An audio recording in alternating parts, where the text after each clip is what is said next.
ரியலிஸ்டிக்கா doctor படிக்கிறதுக்கு எவ்வளவு செலவாகும் டாக்டர்? ரஃபிக்கு நீங்க அதிர்ச்சி அடைகிறது அது உண்மைதான். டாக்டர் இந்தியாவில் படிக்கணும்னா கோடிக்கணக்கில் செலவாகும். அப்ராட்ல எம்பிபிஎஸ் படிச்சா இந்தியால வேலிட் இருக்கா இல்லையா? சிம்பிள் எக்ஸாம்பிள் நானே உங்க முன்னாடி இருக்கிறேன். நிறைய பேர் நான் மெடிக்கோஸ் கன்சல்ட் நடத்துறவங்க என்ன நினைச்சிட்டாங்கன்னா 19 சப்ஜெக்ட் நடத்துறதா இந்தியன் கரிக்குலம் சிலபஸ் நடத்துறாங்க. இல்ல இந்தியால இருந்து டீச்சர் கொண்டு போனா இந்தியன் சிலபஸ் நடத்துறாங்க. கிடையாது. இப்ப ஃபர்ஸ்ட் பேட்ச் வெளியே வரப்போறது 2027 தான் வரைய போறாங்க. அடுத்த வருஷம் இது ஒரு பிக்கெஸ்ட் ஸ்கேமா மாறும். நிறைய பேர் டிப்ரெஷன் ஆவாங்க. 6 வருஷம் படிச்சுட்டு உங்களோட டிகிரி பேக் டு 12னா எவ்வளவு பெரிய டிப்ரெஷன் வரும். அநியாயம் இது. ஏகப்பட்ட கன்சல்டன்சிஸ் இருக்காங்க. அந்த கன்சல்டன்சிஸ்க்கு வந்து நிறைய காம்படிஷன்ஸ் இருக்கு. அந்த காம்படிஷன்ல என்ன ஆகுதுன்னா நிறைய பேர் வந்து மிஸ்கைட் பண்ண ஆரம்பிச்சிடறாங்க. ஹாஸ்டலுக்கு எவ்வளவு கட்டணும், ஃபுட்டுக்கு எவ்வளவு கட்டணும், பிரேக்கப் தரோவா ஸ்டார்டிங்கா வாங்கிட்டு தான் நீங்க வந்து ஃபீஸ் கட்ட ஆரம்பிங்க. அப்ராட்ல போயிட்டு மெடிக்கல் படிக்கிறதுல பெரிய ஸ்கேம் நடக்குது. ஸோ நிறைய கன்சல்டன்சிஸ் வந்து ராங் கைடன்ஸ், ராங் இன்ஃபர்மேஷன் கொடுத்து ஸ்டூடெண்ட்ஸை வந்து தப்பான ஒரு ஒரு ஒரு வேலை வந்து அவங்க வந்து கைட் பண்ணுறதா நான் வந்து நிறைய விஷயங்கள் நான் வந்து கேள்விப்பட்டேன். ஸோ இந்த பாட்காஸ்ட் இஸ் அபவுட் அந்த ஸ்கேம்ல இருந்து எப்படி நீங்கள் தப்பிக்கிறதா அப்படின்னு சொல்லிட்டு தான் இதனுடைய பாட்காஸ்ட். இந்த ஸ்கேமை பற்றி தெளிவாக நம்மளுக்கு வந்து இன்ஃபர்மேஷன் கொடுக்கறதுக்கு ஒரு ஸ்பெஷல் கெஸ்ட் நம்மளுடைய பாட்காஸ்ட்க்கு வந்திருக்காங்க. அவர் யாருன்னா டாக்டர் சையத் அப்துல் காதர். அவர் வந்து he is the Chief Medical Officer GH Roypeta, plus he is also an advisor and mentor for Carol Education Consultancy. So welcome Dr. Syed Abdul Kader. எனக்கு இந்த பாட்காஸ்ட்ல வந்து ஒரு முக்கியமான ஒரு சில விஷயங்கள் வந்து எனக்கு தெளிவுபடுத்தணும்.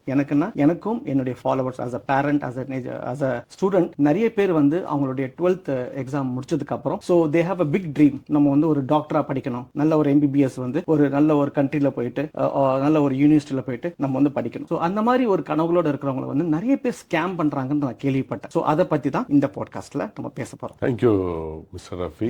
I am Dr. Syed Abdul Kader, Chief Medical Officer in Roypeta GA as well as Chief Advisor and Mentor of Carol Education Consultancy, and also I am President of IMA, Indian Medical Association, Prosavatham branch. Oh wow, நீங்க Indian Medical Association is it?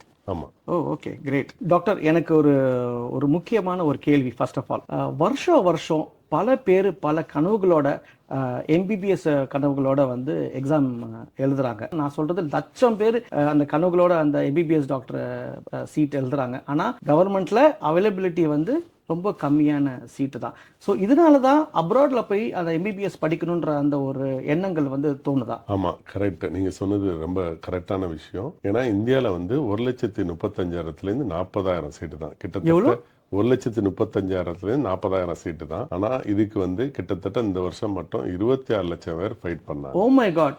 Almost 1/3 of the 26 lakhs members வந்து appear ஆனாங்க for 1,35,000 to 40,000. This is insane. Yes, it is almost insane தான்.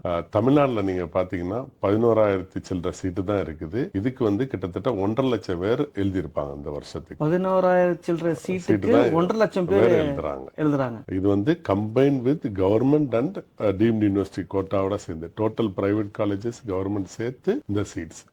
So automatically என்ன பண்றாங்கன்னா 26 லட்சம் பேர் 1.5 லட்சம் சீட்டு தான் இருக்குன்னா மீதி உள்ள 24 லட்சம் பேர் they are opting some other option. அதுல தான் எம்பிபிஎஸ் அப்ராடுங்கிற ஒரு ஆப்ஷனே வெளியே வருது. No I understand.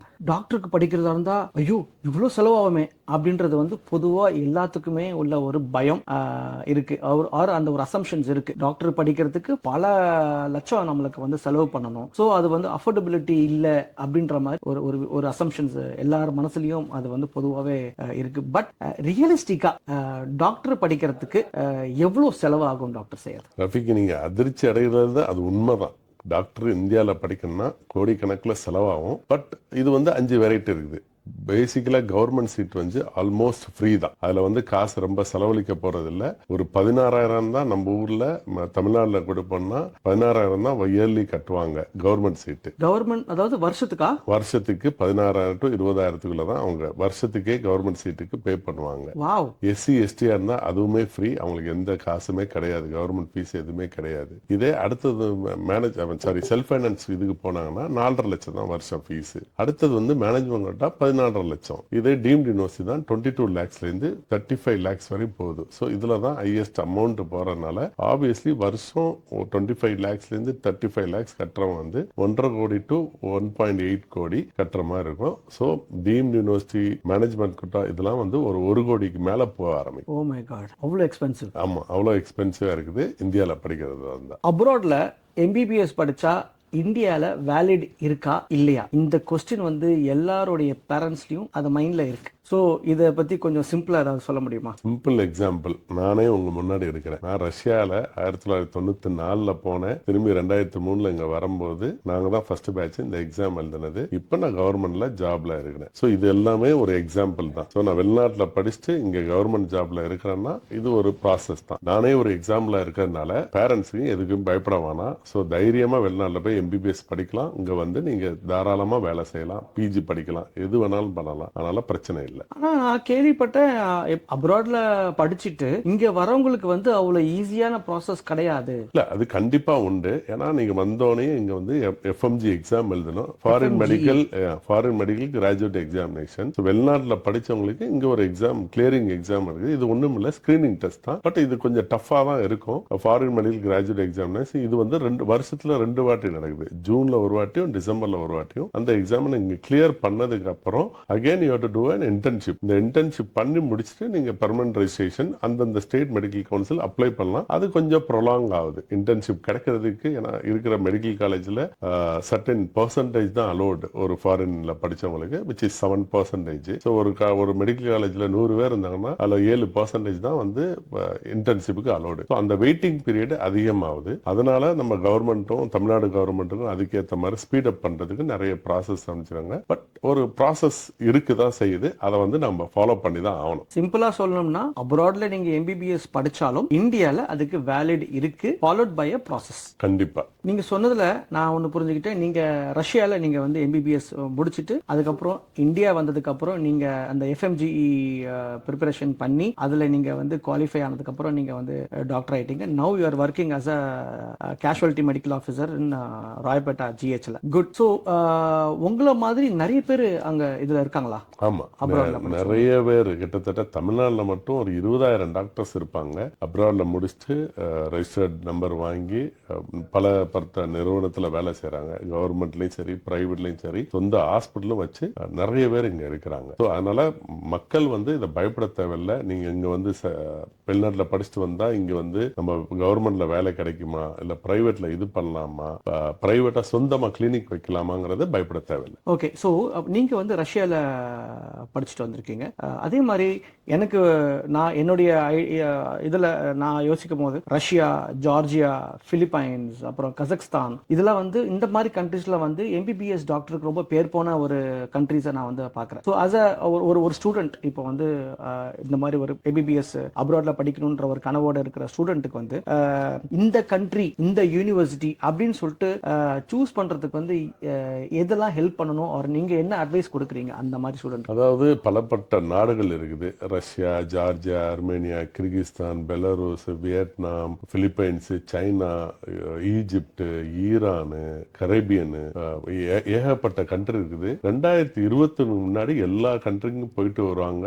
முன்னாடி வந்து மெடிக்கல் கவுன்சில் ஆஃப் இந்தியாவா இருந்துச்சு. அப்ப வந்து எந்த இதுவும் கிடையாது. நீங்க வந்து இங்க ஒரு எக்ஸாம் எழுதணும், எக்ஸாம் எழுதிட்டு இன்டர்ன்ஷிப் உள்ள நாடுகளுக்கு இன்டர்ன்ஷிப் பண்ணணும், பண்ணிட்ட போல லைசன்ஸ் ஆகணும். ஆனா 2021 அப்புறம் ஒரு என்எம்சி கைட்லைன்ஸ் வந்துருச்சு. அந்த கைட்லைன்ஸ் என்ன சொல்லுதுன்னா, நவம்பர் 18, 2021 இந்த என்எம்சி கசெட் வந்து ரிலீஸ் ஆச்சு. அந்த கைட்லைன்ஸ் வந்து ரொம்ப சீரியஸா நம்ம ஃபாலோ பண்ற மாதிரி தான் அந்த கைட்லைன்ஸ் கொண்டு வந்திருக்குது. அந்த ஃபர்ஸ்ட் அந்த கைட்லைன்ஸ் சொன்னது ஃபர்ஸ்ட் 54 மாசம், which is 4.5 years course duration இருக்கணும். ரெண்டாவது வந்து அந்த கண்ட்ரில எங்க படிக்கிறீங்களோ அது இன்டர்ன்ஷிப் 1 வருஷம் பண்ணிருக்கணும், which is around 12 months after your course duration. 5 வருஷம் இருந்துச்சுன்னா 5 வருஷம் முடிஞ்சு 1 வருஷத்துல கோர்ஸ் டியூரேஷன் இருக்கும். இருக்கணும். மூணாவது இது இங்கிலீஷ் மீடியம்ல மட்டும்தான் இருக்கணும். நாலாவது ஷெட்யூல் 1 போட்டிருப்பாங்க, which is nothing but Indian curriculum and syllabus. அஞ்சாவது அந்த நாட்டுல நீங்க லைசன்ஸ் எடுக்கணும் at par with the locals. ஒரு லோக்கலுக்கு எப்படி அங்க டிகிரி கொடுக்கறாங்களோ அந்த லைசன்ஸ் எடுக்கிறாங்களோ 5 வருஷம் படிச்சு 1 வருஷம் இன்டர்ன்ஷிப் இருந்து உங்களுக்கு லைசன்ஸ் தர்றாங்கன்னா அந்த மாதிரி இருக்கணும். இல்ல 6 வருஷம் படிச்சு 3 வருஷம் ரெசிடென்சி ப்ரோக்ராம் பண்ணிட்டு அதுக்கப்புறம் அவங்க லோக்கல் லாங்குவேஜ்ல என்ட்ரன்ஸ் எழுதி பாஸ் ஆகி தான் லைசன்ஸ் தராங்கன்னா அந்த மாதிரி இருக்கணும். இந்த ரூல்ஸ் அண்ட் ரெகுலேஷன் கரெக்டா கம்ப்ளைண்ட்ஸ் பண்ற நாட்டுக்கு தான் நம்ம இப்ப 2021 அப்புறம் போகணும். அதனால அந்த ரூல்ஸ் ஃபாலோ பண்ற கண்ட்ரிக்கு போறது ரொம்ப நல்லது. This is really an important information. இப்போ நீங்க அந்த என்எம்சி கம்ப்ளைன்ஸை பத்தி நீங்க சொன்னீங்க டாக்டர். ஏன்னா நான் அந்த ஸ்கேம்னு சொல்லிட்டு கேள்விப்பட்டேன்ல, நிறைய ஸ்டூடெண்ட்ஸை வந்து மிஸ்கைட் பண்ணி வந்து அவங்கள வந்து அப்ராட்ல போயிட்டு எம்பிபிஎஸ் எஜுகேஷன் பண்ண வைக்கிறாங்க அந்த கன்சல்டன்சி. அதுக்கப்புறம் அந்த ஸ்டூடெண்ட்ஸை வந்து திரும்பி வந்து அவங்க டாக்டராக ஆக முடியாம நிறைய கஷ்டப்பட்டுக்கிட்டு இருக்காங்கன்றதை நான் வந்து கேள்விப்பட்டேன். அதனால தான் முக்கியமா இந்த என்எம்சி கம்ப்ளைன்ஸ், இந்த என்எம்சி கம்ப்ளைன்ஸ் பத்தி நீங்க கொஞ்சம் டீப்பா சொல்ல முடியுமா? இந்த 5 ரூல் வந்து முக்கியமான ரூல். இது 2021 நவம்பர் 18 வந்து ரிலீஸ் பண்ணாங்க. அதுபடி மெஜாரிட்டி ஆஃப் கண்ட்ரிஸ் இந்த ரூலுக்குள்ள வர முடியாது. ஃபார் எக்ஸாம்பிள் ஃபர்ஸ்ட் நான் சொன்ன 54 மந்த்ஸ் இந்த ரூலுக்கு அடியில 4.5 வருஷம். ஆனா 4 வருஷம் உள்ள கோர்ஸ் வந்து பிலிப்பைன்ஸ், கரேபியன். இவங்க கண்டிப்பா அந்த இதுக்குள்ளே வர முடியாது. ரெண்டாவது இன்டர்ன்ஷிப் பிலிப்பீன்ஸ் அண்ட் கரேபியன்ல வந்து 4 இயர்ஸ் தான் கோர்ஸ் டியூரேஷன். ஓகே, அங்க டாக்டர் படிச்சவங்க என்எம்சில கம்ப்ளைண்ட்ஸ்க்குள்ள வர முடியாது. சோ ஆல்மோஸ்ட் அவங்க இது பேசிக் இதுலயே முடிஞ்சிச்சு. அடுத்து இன்டர்ன்ஷிப். மெஜாரிட்டி கண்ட்ரிஸ்ல இன்டர்ன்ஷிப் 1 வருஷம். மெஜாரிட்டி ஆஃப் யூரோப்பியன், அதாவது ஈஸ்டர்ன் யூரோப்பியன், ரஷ்யா, சிஐசி கண்ட்ரிபாங்க, ரஷ்யா சார்ந்த நாடெல்லாம் இன்டர்ன்ஷிப் மெத்தடாலஜியே கிடையாது. சோ அவங்க நீங்க படிச்ச பீரியட்ல வேற, இந்த இப்போ நாங்க படிக்கும் போது இன்டர்ன்ஷிப் கிடையாது, மெத்தடாலஜி கிடையாது. ஏன்னா அவங்களோட டியூரேஷன் எப்படி இருக்குன்னா 6 இயர்ஸ் முடிச்சோடனே ஒரு அண்டர் கிராஜுவேட் லெவல்ல விட மாட்டாங்க. அவங்க வெளியே வரும்போது ஒரு ஆர்த்தோபெடிஷனாவோ ஒரு பீடியாட்ரிஷனாவோ ஒரு கார்டியாலஜிஸ்டா தான் வெளியே வரணும். அதுதான் அவங்க ரூல், செட் ரூல். சோ நம்மள மாதிரி ஒரு அண்டர் கிராஜுவேட் முடிச்சுட்டு ஒரு கிளினிக் போறோம்னா அங்க அப்படி கிடையாது. 6 வருஷம் முடிச்சோடனே அது கண்டினியூட்டி இருக்கு. அதனால அவங்களுக்கு இன்டர்ன்ஷிப் மெத்தடாலஜி தேவைப்படல. சோ இப்போ இவங்க இன்டர்ன்ஷிப் கேக்குறாங்கன்னா அவங்க எப்படி தர முடியும்? அவங்க கண்ட்ரி ரூலை மாத்தணும். சோ ஆட்டோமேட்டிக்கா Russia, Georgia, Armenia, Kyrgyzstan, Kazakhstan, அந்த பெல்ட்ல இருக்கிற எல்லா கண்ட்ரீஸ் எல்லாமே சேம் ஐடியாலஜி தான். ரஷ்யா ஃபாலோ பண்ற ஐடியாலஜி தான். இப்போ மேபி இப்பல இருந்து நாங்க வந்து இன்டர்ன்ஷிப் கொண்டு வரான்றாங்க. நான் அபிஷியலா ஜிஓ படி எந்த நாட்டிலுமே இல்லை. ஸோ பேரண்ட்ஸ் வந்து ரொம்ப முக்கியமா இதை வந்து நோட் பண்ணணும். அடுத்தது வந்து official English medium. Majority of கண்ட்ரீஸ்ல அபிஷியல் இங்கிலீஷ் மீடியம் கிடையாது. ஃபார் எக்ஸாம்பிள் இந்தியாவில் நம்ம என்ன படிக்கிறோம்? இங்கிலீஷ்ல தான் படிக்கிறோம். மலேசியாவில் என்ன படிப்பாங்க? இங்கிலீஷ்ல தான் படிப்பாங்க. நேபாள் எடுத்துட்டா இங்கிலீஷ்ல தான் படிப்பாங்க. பங்களாதேஷ் இங்கிலீஷ், பாகிஸ்தான் இந்த மாதிரி நம்ம கண்ட்ரி எல்லாமே இங்கிலீஷ்ல தான் வந்து ஸ்டடி ஆஃப் லாங்குவேஜ் இருக்கும். இதை தான் எதிர்பார்க்கறாங்க. ஒரு ரஷ்யால வந்து மெடிசன் வந்து லோக்கல் வந்து ரஷ்யன் லாங்குவேஜ் எல்லாம் படிப்போம். ஒரு வியட்நாம் வந்து லோக்கல் லாங்குவேஜ் வியட்நாமிஸ்ல தான் மெடிசன் படிப்பாங்க. சைனால சைனீஸ் மீடியம்ல தான் மெடிசன் படிப்பாங்க. ஃபாரினர்ஸ் நம்ம போனதுனால இங்கிலீஷ்னு ஒரு மொழியை கொண்டு வந்து நம்மளுக்காண்டி ஒரு இங்கிலீஷ் மீடியம் நடத்துறாங்க. தவிர அபிஷியலா அவங்க நாட்டுல வந்து இங்கிலீஷ் மீடியம் கிடையாது. ஸோ இது கூட என்எம்சி ஒரு முக்கியமான ரூலா கொண்டு வந்தாரு. சோ ஆட்டோமேட்டிக்கா மெஜாரிட்டி கண்ட்ரி இதுலயே அவுட் ஆயிரும். அந்த கம்ப்ளைண்ட்ஸ்க்குள்ள வர முடியாது. ஆமா, கம்ப்ளைண்ட்ஸ்க்குள்ள வராது. அடுத்த முக்கியமான கம்ப்ளைண்ட்ஸ் நம்ம சொன்னது இந்தியன் கரிக்குலம், அதாவது ஷெட்யூல் 1 அதுல போட்டிருப்பான். ஷெட்யூல் என்னன்னா அந்த 19 சப்ஜெக்டும் உலகளாவியால 19 சப்ஜெக்ட் மட்டும் தான் மெடிசன்ல படிப்பாங்க. ஏன் அதை ஒரு ரூலா கொண்டு வந்திருக்காங்கன்னா இந்தியன் கரிக்குலம் அண்ட் சிலபஸ். நிறைய பேர் நான் மெடிக்கோஸ் கன்சல்ட் நடத்துறவங்க என்ன நினைச்சிட்டாங்கன்னா 19 சப்ஜெக்ட் நடத்துறதா இந்தியன் கரிக்குலம் சிலபஸ் நடத்துறாங்க. இல்ல இந்தியால இருந்து டீச்சர் கொண்டு போனா இந்தியன் சிலபஸ் நடத்துறாங்க. கிடையாது, அப்படி கிடையாது. ஒவ்வொரு இதுவும் டிவைடண்ட் ஆகும். ஃபார் எக்ஸாம்பிள் இந்தியால அனாட்டமில இவ்வளோ அவர்ஸ் நடத்துறாங்க, இந்த டிபார்ட்மெண்ட்லாம் கவர் பண்ணோம்னா அங்க வேற மெத்தடாலஜி, வேற சிலபஸ், வேற கண்டென்ட். ஸோ ஆட்டோமேட்டிக்கா அந்த அவர்ஸ் எல்லாமே மாறும். இதுதான் சிலபஸ் அண்ட் கரிக்குலம் சொல்றோம். நம்ம ஊர்ல பண்ற சிலபஸ் வந்து கம்பிட்டன்சி பேஸ்ட் மெடிக்கல் எஜுகேஷன், சிபிஎம்இ கரிக்குலம் வாங்க. இதை வந்து பேஸ்ட் மெடிக்கல் எஜுகேஷன். இது வந்து மற்ற கண்ட்ரில அதை ஃபாலோ பண்ண முடியாது. ஸோ இதுதான் அந்த ஷெட்யூல் 1 சொல்றது. அதனால இந்தியன் கரிக்குலம் சிலபஸ் நடத்துறது சொல்ல போனா Bangladesh, Nepal, Mauritius, Timor lest, Pakistan. ஆனா பாகிஸ்தான் யாரும் போறதில்ல. இந்த 4 கண்ட்ரிக்குள்ள தான் போகணும். 5வது ரூல், முக்கியமான ரூல், அந்த நாட்டுல நீங்க லைசன்ஸ் எடுக்கணும். ஒவ்வொரு நாடுமே அதுக்குன்னு ஒரு ஸ்பெசிஃபைடு வச்சிருக்கான். இப்ப நான் வியட்நாம்ல நான் வந்து லைசன்ஸ் எடுக்கணும்னா 6 வருஷம் படிக்கணும், 1.5 வருஷம் 18 months இன்டர்ன்ஷிப் இருக்குது. அதுக்கப்புறம் லைசன்சிங் எக்ஸாம் வச்சிருக்கான். ரஷ்யால நான் படிக்கணும்னா 6 வருஷம் கோர்ஸ் டியூரேஷன், அங்க இன்டர்ன்ஷிப் கிடையாது. அதுக்கப்புறம் நான் லைசன்ஸ் வாங்கணும்னா லைசன்ஸ் எக்ஸாம் ஒன்று ரஷ்யன்ல தான் எழுதணும். ஜார்ஜியால நான் படிக்கணும்னா 6 வருஷம் படிப்பு, 3 வருஷம் ரெசிடென்சி ப்ரோக்ராம் முடிச்சோன்னா ஜார்ஜியன் லாங்குவேஜ்ல லைசன்ஸ் எக்ஸாம் வச்சிருக்கலாம். இந்த மாதிரி ஒவ்வொரு கண்ட்ரிலையும் டிஃப்ரெண்ட் டெர்மினாலஜி டேர்ம் இருக்குது, அதுக்கு உண்டான இருக்குது. ஸோ நம்ம இந்தியன் கரிக்குலம் பார்த்தீங்கன்னா இந்த 4 கண்ட்ரி, இதுல வந்து மொரீஷியஸும் நேபாளம் வந்து லைசன்ஸ் கொடுக்க முடியாதுன்னு சொல்லிட்டாங்க. So left out with 2 country which is Bangladesh and டிமோர் Leslie. So இந்த 2 கண்ட்ரி தான் நம்ம அபிஷியலா சொல்ல போனா நான் வந்து கேரண்டி பண்ணி கையெழுத்து போட்டே கொடுப்பேன் ஒவ்வொரு பேரண்ட் என்கிட்ட வரவங்கள்ட்ட. தைரியமா இந்த நாட்டை நீங்க படிக்க போகலாம். இந்த கம்ப்ளைண்ட்ஸ் உங்களுக்கு இருக்குது, இந்தியாவுக்கு திரும்பி வரும்போது உங்களை அலோவ் பண்ணுவாங்கன்னு சொல்லிட்டு இந்த 2 கண்ட்ரியை மட்டும் தான் நான் வந்து சொல்லுவேன், which is Bangladesh and டிமோர் Leslie. So நான் அண்டர்ஸ்டாண்ட் பண்றது நேஷனல் மெடிக்கல் கமிஷனுடைய கம்ப்ளைண்ட்ஸ் உட்பட்ட நாடுகள் பார்த்தோம்னா இப்போதைக்கு பங்களாதேஷ் அண்ட் திமோர் இந்தோனேஷியால இருக்குது. இந்தோனேஷியா பக்கத்துல இருக்கு. ஓகே, சோ இந்த 2 கண்ட்ரி தான் இப்போதைக்கு அப்ராட் எம்பிபிஎஸ் படிக்கிறதுக்கு கரெக்டான உகந்தான அப்ரூவ்டான ஒரு சேஃபான இருக்கிற ஒரு 2 கண்ட்ரிஸ். ஓகே, சோ அப்போ Russia, Georgia, Armenia, Kazakhstan, Uzbekistan, Philippine, இந்த கெரிபியன், இந்த மாதிரி கண்ட்ரீஸ்ல படிக்கிறது டேஞ்சர், ரொம்ப டேஞ்சர். ஓகே, பட் அங்க படிச்சுக்கிட்டு இருக்காங்களே இப்போ நிறைய பேர் போயிருக்காங்க. இந்த 5 வருஷத்துல நீங்க பார்த்தனா கிட்டத்தட்ட 1.5 லட்சம் மக்கள் போயிட்டாங்க. அது நான் ஏகப்பட்ட கன்சல்டன்சி, நம்ம ஆட்களே நிறைய பேர் அங்க படிச்சிட்டு இருக்காங்க, நிறைய பேர் படிச்சிருக்காங்க. தமிழ் பசங்களே கிட்டத்தட்ட இந்த 1.5 லட்சம் பேர்ல சாலிடா ஒரு 30,000 பேர் இருப்பாங்க. இது எல்லா கன்சல்டன்சிக்கும் தெரியும் இந்த ரூல் வந்து ரொம்ப சீரியஸா ஃபாலோ பண்றாங்கன்னு. அவங்களோட இது என்னன்னா யாராவது சண்டை பிடிப்பாங்க. இப்ப ஃபர்ஸ்ட் பேட்ச் வெளியே வரப்போறது 2027 தான் வரைய போறாங்க. அடுத்த வருஷம் இது ஒரு பிக்கெஸ்ட் ஸ்கேமா மாறும். நிறைய பேர் டிப்ரெஷன் ஆவாங்க. பேக் டு 12th 6 வருஷம் படிச்சுட்டு உங்களோட டிகிரி பேக் டு 12th எவ்வளவு பெரிய டிப்ரெஷன் வரும், அநியாயம் இது, பெரிய இழப்பு வரும். நிறைய பேர் டிப்ரெஷன் ஆகும், சூசைட் மெத்தடாலஜி வரையும் போகலாம். இந்த அளவுக்கு அவங்களுக்கு இது இருக்குது. இது வந்து நான் நிறைய பாட்காஸ்ட்லயும் சரி உங்களை மாதிரி இன்ஃபுளுன்ஸ் நிறைய பேர்ட்ட நான் சொல்லியிருக்கேன். இதை பற்றி விழிப்புணர்வு கொடுங்க. இதனால நிறைய பொதுமக்கள், ஏன்னா வெளிநாட்டுக்கு போறவங்க வந்து ஒரு பெரிய செல்வந்தர் கிடையாது. எக்ஸாக்ட்லி, எனக்கு தெரிஞ்சு எனக்கு நான் பாக்குறேன்னு ஒரு டீ கடை ஓனருடைய பொண்ணு அமைச்சிருக்காங்க, ஒரு ஹோட்டல்ல வேலை பார்க்கிற பையன் அமைச்சு, அதான் ஒரு கனவு. ஏதோ சின்ன சின்ன இதை காசு பண்ணி சேர்த்து பிள்ளை எப்படியாவது டாக்டர் கனவை நம்ம வந்து நிறைவேற்றணும்னு சொல்லிட்டு அமைச்சிருக்கு. யாரும் நீங்க சொன்ன மாதிரி பெரிய ரிச் ஃபேமிலிஸ் எல்லாம் நிறைய பேர் அங்கெல்லாம் அனுப்புறது கிடையாது. அப்ராட்ல போயிட்டு மெடிக்கல் பண்ற எல்லாமே நடுத்தர மக்கள், அதுவும் நடுத்தர கீழே இருக்கிறவங்க தான் வந்து கொஞ்சம் கொஞ்சமா குருவி சேர்க்கிற மாதிரி காசை சேர்த்து வச்சு கஷ்டப்பட்டு பிள்ளைங்களை படிக்க வைக்கிறாங்க. ஆனா இப்போ இந்த மாதிரி ஒரு ஸ்கேம் மாட்டினாங்கன்னா அவங்களுக்கு ரொம்ப பிரச்சனை வரும். இது வந்து என்எம்சி வந்து இதை சீரியஸா பாக்குறாங்க. ஏன்னா 2021 வந்த ரூலை வந்து இதுவரைக்கும் ஒரு டாட் கூட அவங்க நவத்தல, இதுவரைக்கும் ஒரு இது கூட அதுல இருந்து நவத்தல. நிறைய கேஸ் போட்டிருக்குது, ஆனா கேஸ் எல்லாம் நெகட்டிவா தான் வந்திருக்குது. சோ நம்ம சீரியஸா இதை வந்து அவேர்னஸா நம்ம கொடுக்கணும். நிறைய பேரண்ட்ஸ் இதை பாக்குறவங்க இது கண்டிப்பா இது முக்கியமான என்எம்சி கம்ப்ளைண்ட்ஸ் அடியில் உள்ள கண்ட்ரிக்கு மட்டும் தான் போகணும். என்னோட நாலேஜ் பிரகாரம் நான் 25 வருஷம் 30 வருஷமா நான் வெளிநாட்டில் படிச்சது 1994 இருந்து இப்போ வரைக்கும் என் டைம் பார்த்தீங்கன்னா கிட்டத்தட்ட 40 வருஷம் என்னோட இது எக்ஸ்பீரியன்ஸ். இந்த வெளிநாட்டு இந்த வகையில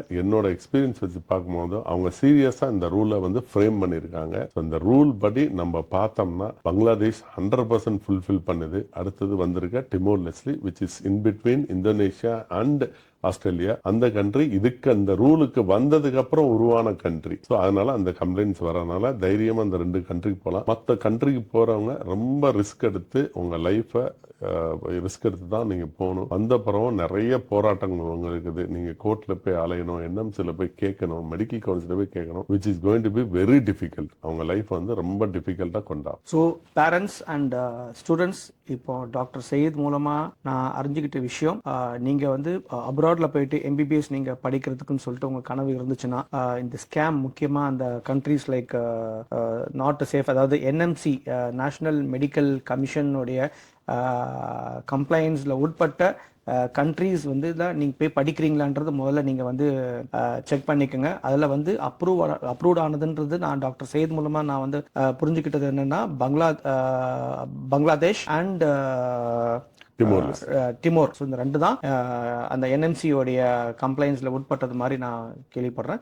ஸோ நீங்களும் உங்களுடைய ஓன் ரிசர்ச் நீங்கள் பண்ணி கரெக்டான டெசிஷன் எடுங்க, ஸ்கேமில் மாட்டிக்காதீங்க. நீங்கள் சக்ஸஸ்ஃபுல்லாக ரஷ்யாவில் எம்பிபிஎஸ் முடிச்சு இப்போ டாக்டராக செட்டில் ஆகிட்டீங்க. அதே மாதிரி நீங்களே ஒரு 2000-3000 ஸ்டூடெண்ட்ஸ் நீங்கள் அமைச்சு அவங்களே வந்து டாக்டர் ஆக்கி அவங்களும் டாக்டருடைய ஃபீல்டில் கெரியரில் அவங்க வந்து ஸ்ட்ராங்காக சக்ஸஸ்ஃபுல்லாக இருக்காங்க. இந்த சக்ஸஸ்க்கு பின்னாடி முக்கியமான என்னென்ன சேலஞ்சஸ்லாம் வந்து ஃபேஸ் பண்ணியிருப்பாங்க, ஸ்டூடெண்ட்ஸ் ஃபேஸ் பண்ணுறாங்க, கல்ச்சுரலி, அகாடமிக்கலி அண்ட் பர்சனலாக என்னென்ன சேலஞ்சஸ்லாம் வந்து இந்த கோர்ஸில் வந்து அவங்க வந்து ஃபேஸ் பண்ணுறதுக்கு வாய்ப்புகள் என்னென்ன இருக்கு? Yes, correct. நான் நிறைய கண்ட்ரிக்கு ஸ்டூடெண்ட்ஸ் அனுப்பிச்சிருக்கேன். Like Russia, Georgia, Kyrgyzstan, Philippines, Bangladesh, Nepal, இந்த மாதிரி நிறைய கண்ட்ரிக்கு அனுப்பிச்சிருக்கேன். ஒவ்வொரு கண்ட்ரிக்கும் கல்ச்சரல் டிஃபரன்ஸ் இருக்கும். ஃபார் எக்ஸாம்பிள் நான் ரஷ்யா படிச்சேன்னா நான் சொல்றேன், ரஷ்யாவில் முதல்ல கிளைமேட் ரொம்ப குளிர், -20 வரையும் போவோம். வின்டர் டைம்ல நாங்க ஜாக்கெட் போட்டு இதெல்லாம் போட்டு தான் நாங்க போகணும். பிளஸ் வின்டர் டைம்ல உங்களுக்கு பாத்தீங்கன்னா 2 மணிக்கெல்லாம் இருட்டிரு. நம்ம ஊர் 9 o'clock மாதிரி 2 மணிக்கு இருட்டுரும். மதியம் 2 மணிக்கு ஆல்மோஸ்ட் க்ளோஸ் ஆயிரும். சம்மர்ல பாத்தீங்கன்னா நைட் 1 மணி வரையும் வெளிச்சம் இருக்கும். சன் செட்டே 1 மணிக்கு தான் போகும்.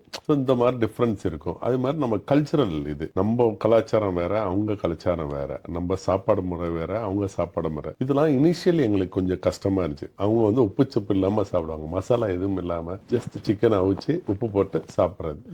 ஒரு ஒரு ஒரு பியூரி எடுத்துட்டு, ஃபார் எக்ஸாம்பிள் பொட்டேட்டோ பியூரி தான் அவங்க அதிகமா சாப்பிடுறது. நம்ம ரைஸ், அவங்க ரைஸ்னா அவ்வளோவா சாப்பிட மாட்டாங்க. இந்த ஃபுட் இம்பேலன்ஸ்லாம் நிறைய இருந்துச்சு. இனிஷியல் நாங்கள் போகும்போது கஷ்டப்பட்டு நாங்களே சமைச்சு இதெல்லாம் நிறைய டிஃபரன்ஸ். இது இப்போ உள்ள ரீசெண்ட் இயர்ஸை பார்த்தீங்கன்னா நிறைய கண்ட்ரில ஒவ்வொரு இடத்துலையும் மெஸ் கொண்டு வந்துட்டாங்க சாப்பாடுக்காண்டி.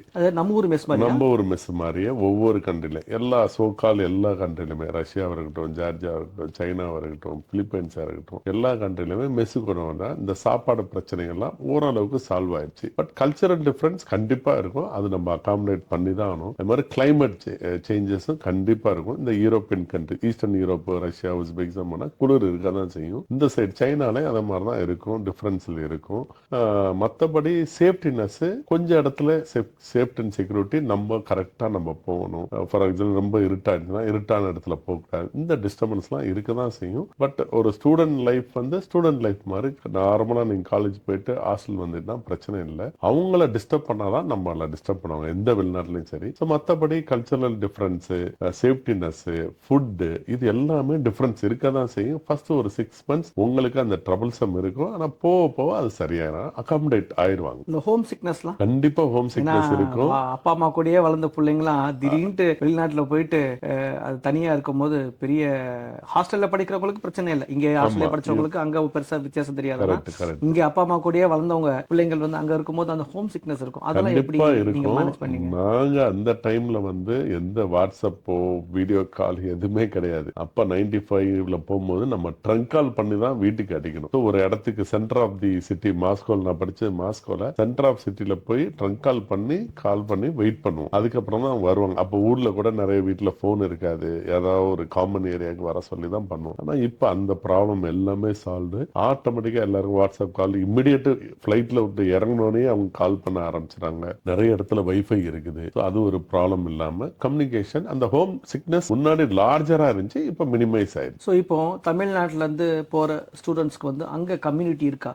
தமிழ் பேசுற கம்யூனிட்டி இருக்கா? ஆப்வியஸ்லி ஸ்டூடெண்ட்ஸ்லயே வந்து ஒரு காலேஜுக்கும் ஒரு 50-60 பேர் இருக்காங்க. ஆட்டோமேட்டிக்கா கம்யூனிட்டி ஃபார்ம் பண்ணிடுறாங்க. ஸோ ஸ்டார்டிங் ஃபர்ஸ்ட் இயர்ல இருந்து 6th year வரைக்கும் எந்தெந்த காலேஜ்ல 6 years இருக்குதோ 5 years இருக்குதோ ஆட்டோமேட்டிக்கா ஒரு கம்யூனிட்டி ஃபார்ம் ஆகுது. அங்க எல்லாமே கொண்டாடுவாங்க. Starting from Pongal, Deepavali, Tamil new year, Tamil வருஷ பிறப்பு, எல்லா இதுமே அங்க கொண்டாடுவாங்க. இன்ஃபேக்ட் அங்க உள்ள பிசினஸ் மேனுமே நம்மளுக்கு வந்து ரொம்ப இம்பார்ட்டன்ஸ் கொடுத்து பெரிய தமிழ் நான் படிக்கிற காலத்துல தமிழ் நியூ இயர் வந்து பெரிய லெவல்ல கொண்டாடுவோம். இங்க இந்த ஆக்ட்ரஸ் எல்லாம் கூட்டிட்டு போயிட்டு அந்த லெவலுக்கு எல்லாம் நாங்க பண்ணிருக்கோம். பெரிய லெவலுக்கு, பெரிய கான்ஃபரன்ஸ் லெவலுக்கு எல்லாம் நாங்க பண்ணிருக்கோம். அந்த என்ஜாய்மெண்ட் எல்லாம் இருக்கதான் செய்யும். சோ பர்టిక్యులரா நீங்க இந்த விஷயங்கள் வந்து பங்களாதேஷ் அண்ட் டிமோர், ஆமா டிமோர்ல கிட்டத்தட்ட 23ல தான் ஆரம்பிச்சாங்க. ஃபர்ஸ்ட் இயர் வந்து 160 ஸ்டூடெண்ட்ஸ் போனாங்க.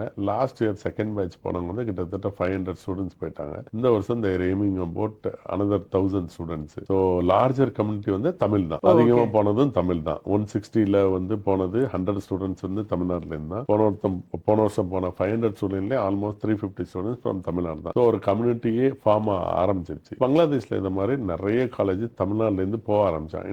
இனிஷியல் டேஸ்ல வந்து 2014-12 இனிஷியேஷன் கொஞ்சம் டிஃபிகல்ட்டா இருந்துச்சு அது சென்ட் பண்றதுக்கு. இப்ப எல்லாருக்குமே பங்களாதேஷோட எஜுகேஷன் சிஸ்டம் தெரிஞ்சதுனால நிறைய பேர் போக ஆரம்பிச்சாங்க. ஒவ்வொரு காலேஜ்ல மினிமம் ஒரு 25 to 30 பேர் தமிழ் ஸ்டூடெண்ட்ஸ் இருப்பாங்க. அந்த கம்யூனிட்டி பேஸும் அவங்களுக்கும் அந்த கம்யூனிட்டியா இருப்பாங்க. Oh that's nice. சோ அந்த ஹோம் சிக்னஸ்ல இருந்து அவங்க வந்து வெளில வரதுக்கு அந்த ஈஸியா இருக்கும்ல அவங்களுக்கு. இந்த அப்ராட் எம்பிபிஎஸ் ஸ்கேம்ல வந்து நான் நிறைய விஷயங்கள் வந்து ரிப்பீட்டடா கேள்விப்படுறது வந்து நான் ஜாயின் பண்ணதுக்கு அப்புறம் தான் வந்து எனக்கு இந்த எஃப்எம்ஜியை பத்தியும் நெக்ஸ்ட் பத்தியும் சொன்னாங்க. முன்னாடி எனக்கு சொல்லவே இல்லை. ஸோ எனக்கு அது மாதிரி நான் ப்ரிப்பரேஷன் பண்ணணும்னு சொல்லிட்டு எனக்கு அது ஐடியா இல்லாம நான் வந்து ஜாயின் பண்ணிட்டேன் அப்படின்ற மாதிரி நிறைய ஸ்டூடெண்ட்ஸ் வந்து நான் இன்டராக்ஷன் பண்ணும்போது நான் கேள்விப்பட்டேன். ஸோ அதனால தான் இந்த பாட்காஸ்டை நான் கொண்டு வந்ததுக்கு முக்கியமான காரணமே இந்த அவேர்னஸ். அதாவது ஸ்டூடெண்ட்டுக்கு ஜாயின் பண்றதுக்கு முன்னாடி அப்ராட் எம்பிபிஎஸ் பண்றதுக்கு முன்னாடி இந்த விஷயம் நீங்க கண்டிப்பா தெரிஞ்சிருக்கணும் அப்படின்னு சொல்லிட்டு. ஸோ நீங்க அந்த எஃப்எம்ஜி அண்ட் நெக்ஸ்ட் பத்தி நீங்க கொஞ்சம் சொல்லுங்களேன். ஸோ இந்த ஸ்டூடெண்ட்ஸ்லாம் வந்து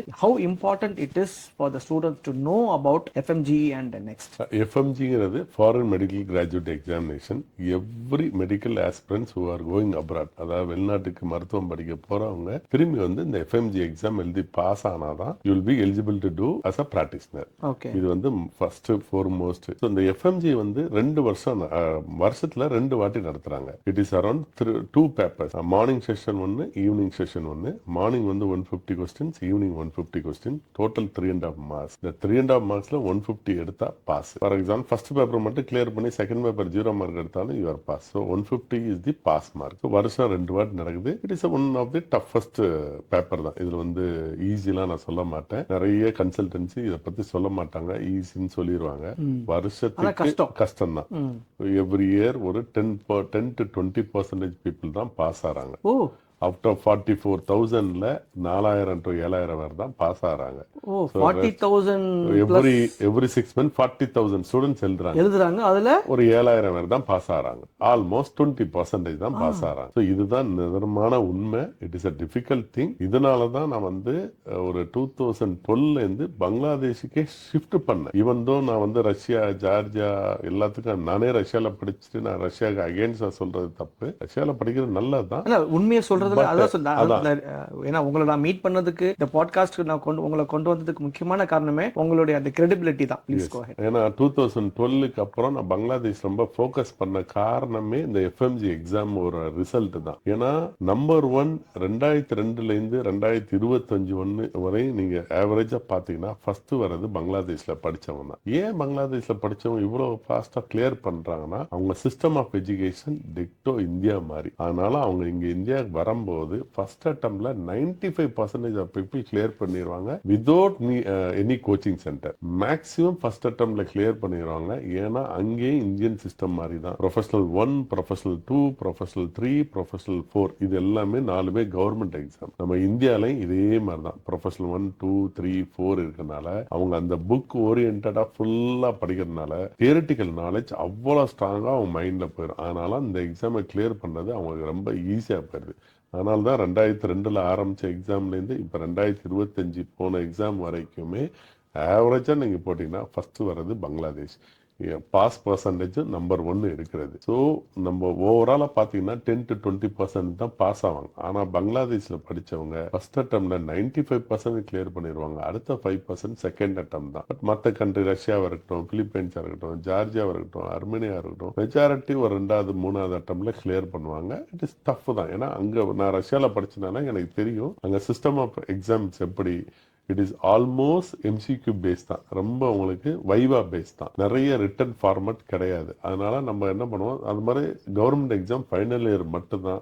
எவ்ரி இயரோ செமஸ்டர் எக்ஸாம்ஸ்லாம் கிடையாது. ஜஸ்ட் வைவா தான். ஸோ வைவா இருக்கனால நம்ம செமஸ்டர் இப்போ எப்படி ஒரு ஆர்ட்ஸ் காலேஜ்ல ஒரு இன்ஜினியரிங் காலேஜ்ல வந்து எப்படி புஷ் ஆன் ஆகிட்டு போயிட்டே இருப்பாங்களோ அதே மாதிரி அங்க புஷ் ஆன் ஆகிட்டு போயிட்டே இருப்போம். அந்த ஃபைனல் இயர் வந்து ரிட்டன் எக்ஸாம் கிடையாது. இட்ஸ் ஒன்லி மினிமல் தான். உங்களுக்கு எம்சிக்யூஸ் தான். வைவா தான் அதிகமா இருக்கும், வைவாவும் டஃபா தான் இருக்கும். பட் அந்த எக்ஸ்பீரியன்ஸ்ல நம்ம இல்லாதனால இங்க வரும்போது எஃப்எம்ஜி எக்ஸாம் எழுதுறதுக்கு ரொம்ப டஃபா இருக்குது. பிளஸ் இங்க நாங்க கோச்சிங் சென்டர் போகணும். கோச்சிங் சென்டர் சொல்ல போனா 65,000 இருந்து 80,000 டியூஷன் ஃபீஸ் வாங்க ஆரம்பிச்சிட்டாங்க. அந்த 6 மாசம் ட்ரைனிங் போயிட்டு கஷ்டப்பட்டு நம்ம எக்ஸாம் எழுதும் போது ஃபெயில் ஆயிடுறோம். அடுத்த 2வது அட்டம் 3வது அட்டம் நீங்களே நிறைய பேரை பார்த்திருப்பீங்க. நிறைய பேர் எக்ஸாம் ஃபெயில் ஆயிட்டு இருக்கிறாங்க. அந்த கைடன்ஸ் நம்ம சேர்ந்தே பண்றோம். இன்ஃபேக்ட் நான் கோச்சிங் சென்டருமே வச்சு வந்து ஒவ்வொரு ஆளையும் கைட் பண்ணி இது பண்ணிட்டேன். Before corona I love that அந்த இதை நான் விட்டுட்டேன். இப்போ ஐம் கைடிங் தம். யாராவது என்கிட்ட கேட்டாங்கன்னா கைட் பண்றேன். எப்படி படிக்கணும், ஃபர்ஸ்ட் இயர்ல இருந்து நீங்க எப்படி படிக்கணும், எது இதெல்லாம் கான்சென்ட்ரேட் பண்ணணும். ஈவன் தோ ஒரு கண்ட்ரிலையும் நீங்க படிக்கும் போது நிறைய கோச்சிங் சென்டர் அங்கேயே போய் கிளாஸ் அங்க எடுக்க ஆரம்பிச்சிட்டாங்க. நிறைய கைடன்ஸ் பண்றாங்க. பட் எக்ஸாம் வந்து டிஃபிகல்ட்டா தான் இருக்குது.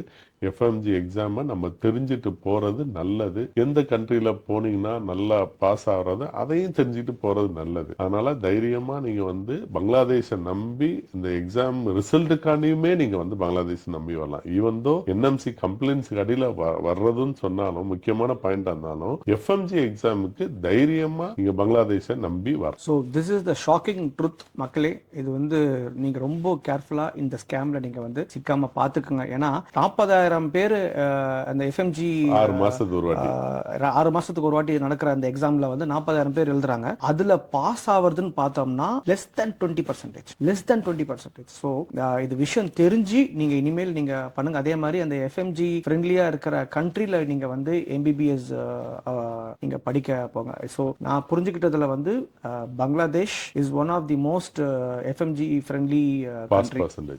ஸோ அதில் படிச்சவங்க வந்து அந்த கண்ட்ரில படிச்சு வெளில வந்தவங்க வந்து எஃப்எம்ஜி வந்து எக்ஸாமினேஷன்ல வந்து ஹை பர்சன்டேஜ் வந்து பாஸ் ரேஷியோ இருக்குதுன்றது நான் இப்போ இந்த இன்ஃபர்மேஷன்ல வந்து நான் தெரிஞ்சுக்கிட்டது. ஸோ நீங்களும் இந்த விஷயத்தை நீங்க தெரிஞ்சுக்கிட்டு அதுக்கேற்ற மாதிரி நீங்க ப்ரிப்பேர் பண்ண ஆரம்பிங்க. அப்ராட்ல போயிட்டு எம்பிபிஎஸ் படிக்கிறதுக்கு வந்து நிறைய கன்சல்டன்சிஸ் வந்து இருக்காங்க. ஏகப்பட்ட கன்சல்டன்சிஸ் நான் கேள்விப்பட்டது, நிறைய ரிசர்ச்சும் பண்ணியிருக்கேன். ஏகப்பட்ட கன்சல்டன்சிஸ் இருக்காங்க. அதே அந்த கன்சல்டன்சிஸ்க்கு வந்து நிறைய காம்படிஷன்ஸ் இருக்கு. உள்ளுக்குள்ள நிறைய காம்படிஷன்ஸ் இருக்கு. அந்த காம்படிஷன்ல என்ன ஆகுதுன்னா நிறைய பேர் வந்து மிஸ்கைட் பண்ண ஆரம்பிச்சிடுறாங்க. ஃபார் எக்ஸாம்பிள் நான் ஒரு சின்ன ஒரு எக்ஸாம்பிள் நான் சொல்றேன். Fees structure. அந்த ஃபீஸ் ஸ்ட்ரக்சர் வந்து பார்த்தோம்னா ஆக்சுவலா அந்த 4.5 வருஷம் 5 வருஷம் கோர்ஸ் முடிக்கிறதுக்கு எனக்கு தெரிஞ்சு அப்ராட்ல போய் படிச்சா கூட ஒரு 40 இருந்து 50 லட்சம் ரூபாய் நான் சொல்றது ஆகும். அது யூனிவர்சிட்டிஸ் அண்ட் கண்ட்ரீஸ்க்கு ஏற்ற மாதிரி கொஞ்சம் வேரி ஆகும்னு வச்சுக்கோங்க. ஆனாலும் நம்ம வந்து பட்ஜெட் அப்படின்றது பார்த்தோம்னா அந்த வருஷத்துக்கு ஒரு 10 லட்சம் ரூபாய் மேனிக்கு 5 வருஷத்துக்கு ஒரு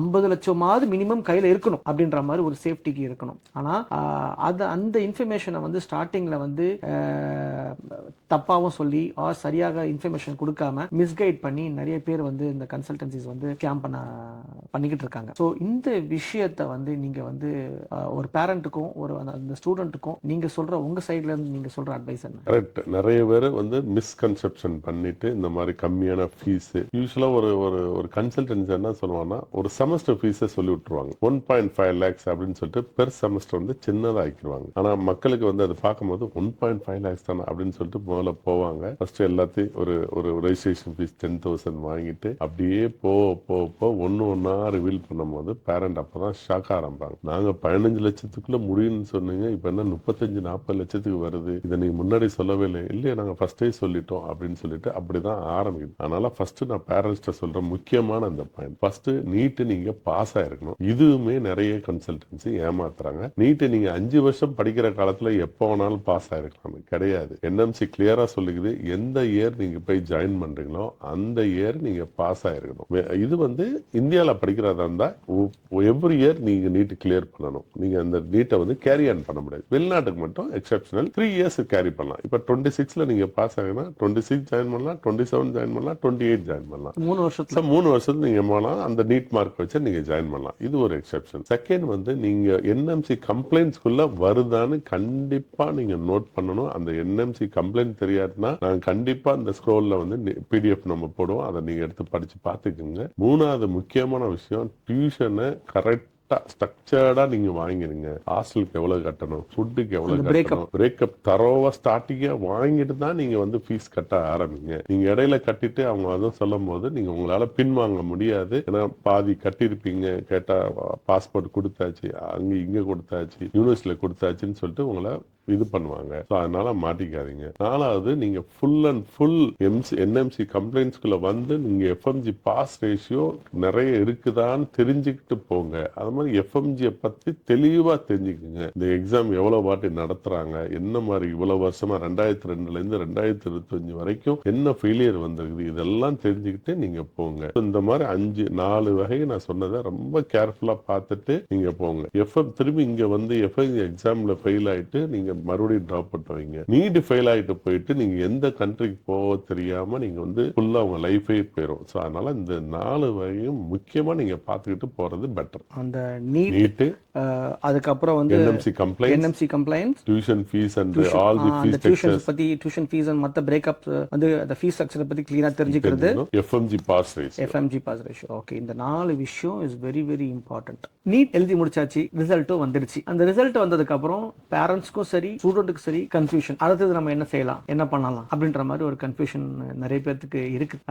இப்போ அந்த மாதிரி கன்ஃபியூஸ்டான பேரண்ட்ஸ்க்கும் ஸ்டூடெண்ட்டுக்கும் நீங்க என்ன கைட் பண்றீங்க டாக்டர் சார்? யூஸ்வலா நீட் முடிச்சோடனே ரிசல்ட்கான வெயிட் பண்ணுவாங்க. நீட் வந்தோடனே அவங்க மார்க் பேஸ் பண்ணி இந்தியாவில் கிடைக்குதா, என்ன பேஸில் கிடைக்குதுன்னு சொல்லிட்டு முடிவு பண்ணி உடனே அவங்களுக்கே தெரியும் இந்தியாவில் கிடைக்கும் கிடைக்காதுன்னு. நெக்ஸ்ட் அப்ரோச் வந்து எம்பிபிஎஸ் அப்ராட் தான் பார்க்க ஆரம்பிப்பாங்க. இல்லாட்டினா பாராமெடிக்கல் கோர்ஸ். ஃபார் எக்ஸாம்பிள் இதுக்கப்புறம் என்ன இருக்குது, Unani, all this AYUSH, Ayurveda, Unani, Siddha, naturopathy, இதுக்கு வருவாங்க. அது கீழே வர்றது all the paramedical, nursing, physiotherapy, அப்புறம் டெக்னிக்கல் கோர்ஸ் வருது. இப்ப நிறைய Cardia technical course, anaesthesia technical course, ஆப்டிமெட்ரி, நிறைய டெக்னிக்கல் கோர்ஸ் ஏகப்பட்ட வந்து இந்த பேசிஸ்ல தான் போவாங்க. இல்ல எனக்கு பேஷன் டுவர்ட்ஸ் ஒன்லி டாக்டர் ஆகிறது தான் எனக்கு கனவுனா அடுத்த இதுதான் எம்பிபிஎஸ் அப்ராட் வருவாங்க. அங்கதான் நம்ம ரோல் வந்து என்ட்ரி ஆகும். வர்றவங்களுக்கு நம்ம கரெக்டான கைட்லைன்ஸ் பண்ணுவோம். என்எம்சி கம்ப்ளைண்ட்ஸ்க்கு அடியில் வர்ற காலேஜஸ்க்கு, கண்ட்ரிஸ்க்கு வந்து நம்ம கைட் பண்ணி அவங்க ப்ராப்பர் அவங்க ஃபர்ஸ்ட் அட்மிஷன் எடுக்கிறதுல இருந்து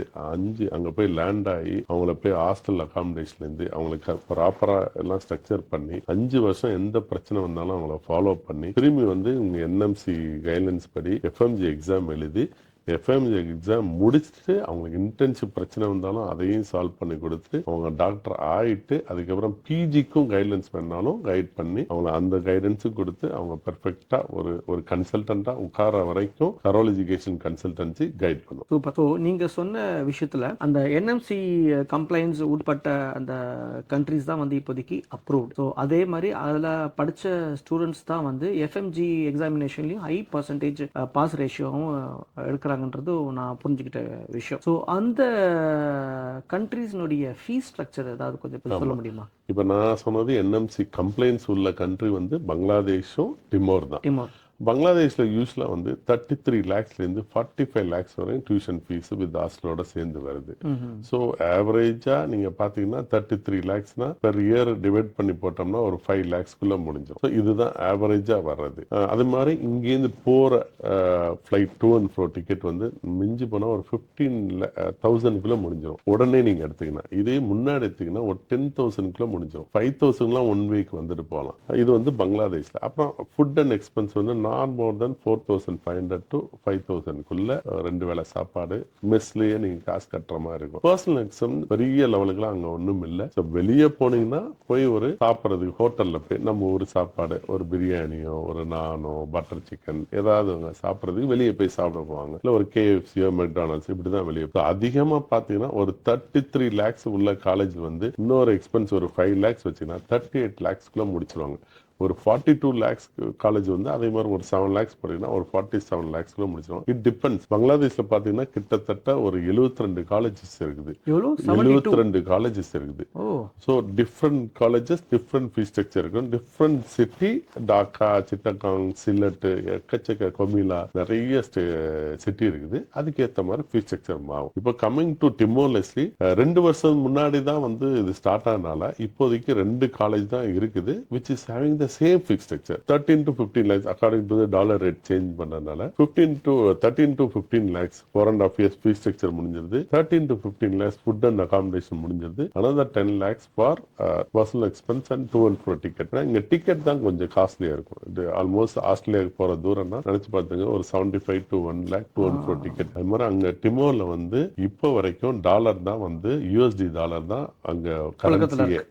சோ அங்க யூஎஸ்டி டாலர்னாலே ஆட்டோமேட்டிக்கா என்ன ஆகும்னா உங்களுக்கு எக்ஸ்பென்ஸ் அதிகமாகும். நான் ஸ்டூடெண்ட் லைஃப்ல மினிமல் எக்ஸ்பென்ஸ் பண்ணா போதும். ஸோ ஆவரேஜா ஒரு 40 lakhs நான் சொல்றது அப்பர் ஹேண்ட், ஒரு 35 lakhs இருந்துச்சுன்னா ஓவரால் 2 காலேஜுக்குமே. இன்ஃபேக்ட் இந்த வருஷம் இன்னும் 2 புது காலேஜஸ் வரப்போது, அவங்களும் இதே ஃபீஸ் ஸ்ட்ரக்சர் தான் மேக்ஸிமம் ஃபிக்ஸ் பண்ணுவாங்க. ஸோ இப்போ இருக்கிற 2 காலேஜும் 13 to 15 lakh fees, 13 to 15 lakh food and accommodation, another 10 lakhs for personal expense and to and fro ticket. ஓவராலா 35 to 40 lakhsல முடிஞ்சிடும் டிமோர்ல. ஓகே. ஸோ அப்படி கம்பேர் பண்ணி பார்த்தோம்னா அந்த Timor and Bangladesh is more apt for MBBS அப்ராடுக்கு according to the NMC complaints. Yes.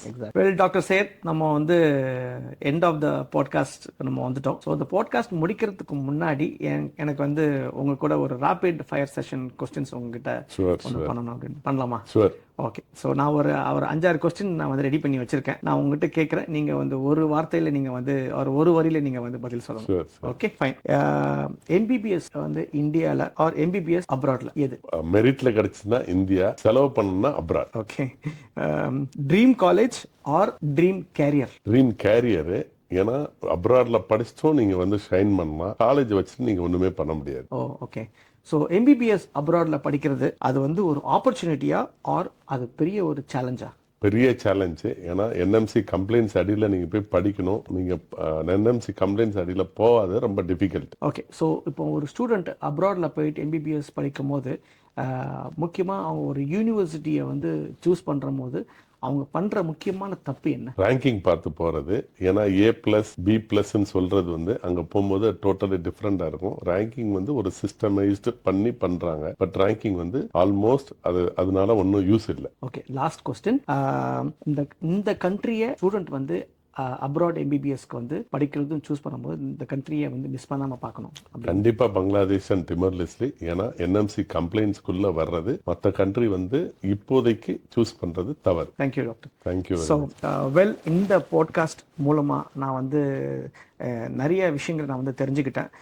முக்கியமாக நான் சொன்ன மாதிரி அந்த ஸ்கேம், இந்த அப்ராட் போயிட்டு MBBS படிக்கணும்னு சொல்லும் போது நிறைய கன்சல்டன்சிஸ் வந்து நிறைய மிஸ்கைடு பண்ணிக்கிட்டு இருக்காங்க, தப்பான இன்ஃபர்மேஷன் கொடுக்குறாங்க, நிறைய ஸ்கேம் வந்து அதில் வந்து பண்ணுறாங்க. ஸோ இந்த பாட்காஸ்ட் மூலமாக டெஃபினெட்லி அந்த சம்மந்தப்பட்ட ஸ்டூடெண்ட்ஸ்க்கும் பேரண்ட்ஸ்க்கும் இது ஒரு பெரிய ஒரு இன்ஃபர்மேட்டிவ் பாட்காஸ்டாக அமையும். ஸோ நான் முடிக்கும் போது இந்த 4 விஷயத்தை நான் சொல்ல விருப்பப்படுறேன். ஒன்று வந்து ஃபர்ஸ்ட் பாயிண்ட், நீட் இல்லாம நீங்க வந்து MBBS பண்ணலாம் அப்படின்றது சொல்றவங்களை நம்பாதீங்க. ரெண்டாவது வந்து ஃபீஸ் ஸ்ட்ரக்சரை வந்து கம்ப்ளீட்டா தெரிஞ்சிக்காம நீங்க வந்து இந்த விஷயத்தை வந்து ஒத்துக்காதீங்க. மூணாவது விஷயம், நீங்க சூஸ் பண்ற கண்ட்ரி ஆர் சூஸ் பண்ற யூனிவர்சிட்டி இது எல்லாமே வந்து FMC உடைய கம்ப்ளைண்ட்ஸ்குள்ள இருக்கிறதா நீங்க வந்து பார்த்துக்கணும். நாலாவது விஷயம், FMGE எக்ஸாமினேஷன் ஈஸியான விஷயம் கிடையாது, அது ஒரு டஃப்பான விஷயம். அதையும் நீங்க வந்து புரிஞ்சுக்கிட்டு நீங்க வந்து